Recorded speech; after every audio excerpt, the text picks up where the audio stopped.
Winnipeg Jets general manager Kevin Cheveldayoff will be making the 10th selection in the 2020 NHL Draft. I would like to invite Crystal Hawerchuk, wife of Dale Hawerchuk, the greatest number 10 in Winnipeg Jets history, to make our selection. Crystal? First, our family would like to thank the Winnipeg Jets and all of Dale's loyal fans and friends for their love and support through his very tough fight of stomach cancer. He was a great hockey player and a very special man. I want you to know that he loved Winnipeg and always felt a special connection to the people of Manitoba. We both consider Winnipeg our home. Your love and support meant so much to him. Thank you. Now I am thrilled to announce with the 10th selection in the 2020 NHL Draft, the Winnipeg Jets select from Saginaw Spirit, Cole Perfetti. What a beautiful moment. Crystal Hawerchuk, the wife of the late Dale Hawerchuk, making the selection. Cole Perfetti, the all-in hockey kid, grew up around hockey. His parents were billets for various members of the Oshawa Generals, including the Memorial Cup team, and Crystal Hawerchuk giving us a tissue moment. Few dry eyes, certainly around here. Without the Spirit, the management, the coaching staff, and my billets, and everyone in between, I wouldn't be here today without them. It was a tough decision at the time to choose Saginaw over the NCAA, but looking back on it, it's the best decision I've ever made. And Saginaw in the OHL has definitely prepared me for the spot that I am today, and it's an unbelievable feeling. And I can't thank the Spirit organization enough, and without them, I wouldn't be here. So the highest in the Spirit organizations, unbelievable. There's obviously been some big names, and to be, the top of that category, it's something special. And without the Spirit and the management from Dick Garber and Craig Gosselin and Chris Lazary, Dave Drinkle, head to toe in that organization. Without them, I wouldn't be here today. And I just can't thank them enough. But it's definitely an unbelievable feeling knowing that, knowing that it's here, and being at the top of that list is definitely something special. It's something I've worked for my entire life, and to hear my name be called with all my friends and family in attendance, it was a surreal moment and something that I'll never forget.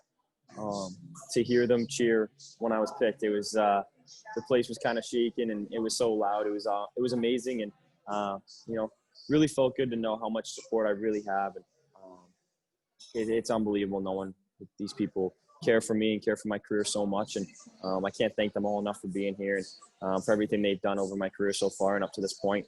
And knowing that they're here with me, it was unbelievable. And even though it wasn't a traditional draft, it was definitely something I'll never forget in a memorable night. And to share with these people, it was amazing. You work so hard your entire life for this moment, and you just want to be picked, and you want to go to an organization that will give you an opportunity, that cares for you, that wants you there. So I think the Jets is a great pick, and it's a great spot for me. I can't wait to get there and get going. But it's definitely the longest hour and a half of my life, but it was also the best hour and a half of my life. I'll never forget it. Obviously, it's been emotional, that story. Obviously, Dale was an amazing hockey player, and a great person off the ice, and he left a legacy and a lasting impression on everyone in Canada, but especially in Winnipeg. And to be called by Crystal it was a pretty cool moment. And to be the 10th pick when he wore number 10, that was pretty cool. First and foremost, you're going to get a kid that's pretty eager and hungry to make the jump. I'm going to come in with a chip on my shoulder and just try to make an impact as soon as I can. I think they're going to get a 200-foot player, but definitely a guy that uses his brain and hockey IQ for in the offensive zone, and has that ability to score and from my shot and in tight. So I think I kind of have that dual threat, but it's definitely my hockey IQ and playmaking ability that makes me who I am. Every age group growing up, and every year I've been able to keep putting up points and keep evolving my game and using my brain to my advantage. And it worked on the jump to the OHL, and I think it's going to definitely work on the jump to the NHL. And I'm excited, and I can't wait to get things started. to be compared to Kucherov is pretty special. Obviously, what he does is remarkable on the ice, but been trying to, especially as of late, is Braden Point.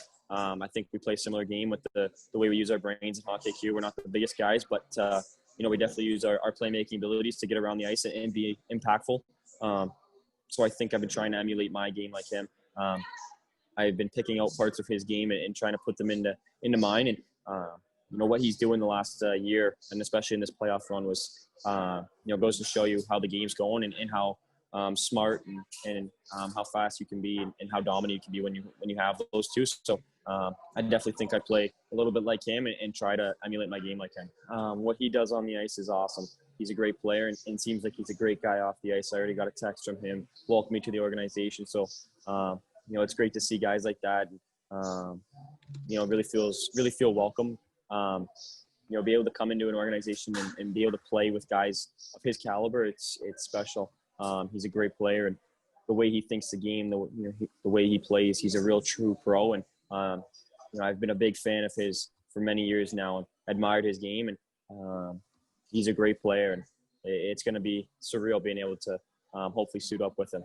I'm ecstatic to be a Winnipeg Jet, but there was 9 other teams that passed on me, and I'm going to come in, trying to prove myself that at the end of the day, I want to be the best player of this draft and leave a legacy. And I think it's going to come by coming in with a chip on my shoulder, playing hungry and hard, and establishing that I can make an impact at the next level. It's going to be important for me to do that right away, and I think I can, and I'm excited to. But I definitely want to prove everyone wrong that passed on me, and I'm excited to be a Jet, and I think going to have a great career there, and I'm really looking forward to it.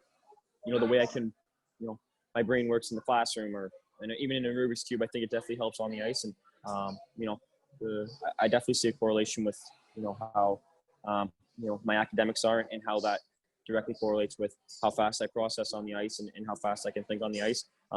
Academics are a big thing for me and my family, and I've always taken that very seriously. And I definitely think, expanding your knowledge and improving your brain in the classroom will definitely make an impact and translate right onto the ice. It was a couple months ago, and they were preparing to head into the bubble, and I think there was kind of just a somewhat of a regular call, nothing out of the ordinary, just getting to know me, who I am as a player, as a kid, my personality and stuff like that. And it was a really good call, and I thought it went well, but after that, just kept going about it and having calls with other teams. But obviously, it was a great call, and it went well, I guess. So, I'm so ecstatic to be a Jet, and I can't wait. It's a charity we started with the Spirit Foundation in Saginaw. We started to help with the pediatric center at Covenant Kids and at the hospital in Saginaw.